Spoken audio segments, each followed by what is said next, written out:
नमस्कार, आप देख रहे हैं सिटी पोस्ट लाइव और मैं हूं रवि। आईएएस तारिणी दास समेत 3 आईएएस अधिकारियों की गिरफ्तारी और एसबीयू की कार्रवाई से बिहार की आईएएस लॉबी खौफ में है।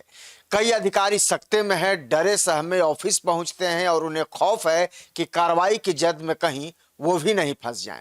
अब क्या है पूरा मामला, इस पर पूरे विस्तार से चर्चा करेंगे अपने सहयोगी मुस्कान से। मुस्कान, बिहार की नौकरशाही आजकल बहुत खौफ में है। बिल्कुल, देखिए संजीव हंस के खिलाफ एसयूबी की कार्रवाई को लेकर उठ रहे सवाल की वजह से कई सीनियर अधिकारी खौफ में हैं कि अब उनका नंबर भी आने वाला है। और कल हमारी टीम फिर से गई थी पता करने के लिए भाई, तो लेकिन वो अपने केबिन में नहीं बैठे हुए थे। जो अभी सीनियर हैं अधिकारी वो नहीं बैठे हुए थे और कहीं ना कहीं हमारी टीम लगातार लगी हुई है कि भाई एक इंटरव्यू, भाई सवाल तो कर देना, अब जवाब क्या देंगे वो जनता देखेगी।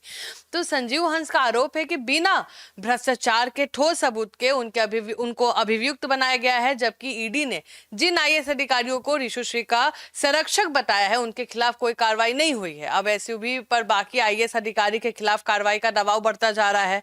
सत्ता के गलियारों में चर्चा है कि आने वाले दिनों में 3 से 4 आईएएस अधिकारी पर कार्रवाई की जा सकती है और इनके नाम ऋषुश्री की डायरी में भी मिले हैं। लेकिन बिहार के करीब आधा दर्जन सीनियर मोस्ट आईएएस अफसर जो है वो निगरानी की रडार पर है। बिल्कुल है। देखिए, आपको भी पता है कि इतना बड़ा बड़ा जो घोटाला है वो बड़े अधिकारी और नेता के बिना नहीं हो सकता है।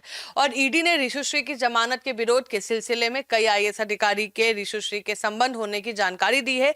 ईडी के अनुसार अगर उसे जमानत मिल गई तो कई आईएएस अधिकारी जो उसके साथ काम कर रहे थे उसकी मदद कर सकते हैं। और ईडी ने जिन आईएएस अधिकारियों के ऋषुश्री के साथ संबंध होने का खुलासा किया है उनके खिलाफ कार्रवाई तेज हो सकती है। और कई ऐसे आईएएस है जिनकी भूमिका संगीन है और दफ्तर में केवल हाजिरी बनाने जा रहे हैं और उन्हें हर समय ये खौफ सताता है कि उनके दफ्तर में एसयूबी या पत्रकारों की टीम ना पहुंच जाए। लेकिन सवाल यह है ना कि ऋषुश्री ने ज्यादातर टेंडर बुड़कों के जरिए ही लिया और फिर कई विभागों के प्रधान सचिव रहे आईएएस भी अब क्यों डरे हुए हैं? देखिए, जब होता है ना, जब बड़ा बड़ा अधिकारी फंसता है तो छोटा अधिकारी और डरेगा कि अरे भाई जब वो फंस गए तो हम लोग किस खेत के मूली हैं। तो नगर विकास विभाग, भवन निर्माण विभाग, स्वास्थ्य विभाग जैसे विभाग में प्रधान सचिव रहे सभी आईएएस रडार पे हैं। उन्होंने टेंडर तैयार करने में, डीपीआर बनवाने में अहम भूमिका निभाई है। उन्होंने जिन कंपनियों को टेंडर पेपर और डीपीआर बनाने का काम सौंपा है उन सभी कंपनियों के साथ ऋषुश्री के संबंध है। उनके जरिए ही ऋषुश्री ने अपने हिसाब से टेंडर का पेपर तैयार करवाया, डीपीआर बनवाया। और इन आईएएस अधिकारियों ने डायरेक्टर सोचिए कि डायरेक्ट टेंडर भले ऋषुश्री से जुड़ी कंपनियों को नहीं दिया, लेकिन टेंडर की शर्त और डीपीआर उसके हिसाब से बनवाने में मदद की और बुडको को फंड देकर उन्हें ही टेंडर देने का दबाव बनाया गया। ऋषुश्री की जो कहीं ना कहीं उनको प्राथमिकता के आधार पर पेमेंट दिलाने में मदद हुई और कहीं ना कहीं इसलिए वो गुनहगार हैं। अगर आप किसी ठेकेदार के हिसाब से आप अपना काम कर रहे हैं और अधिकारी उसी हिसाब से चल रहे हैं तो कहीं ना कहीं बड़ा सवाल उठता है। आप भी तो कहीं ना कहीं भ्रष्टाचार के आ रहे हैं ना, सर्कल में आ रहे हैं, आप भी कमीशन खा रहे हैं, उनके हिसाब से आप बना रहे हैं। दिलवा भी ऋषुश्री रहे हैं, उनकी कंपनी में नहीं तो दूसरे कंपनी में।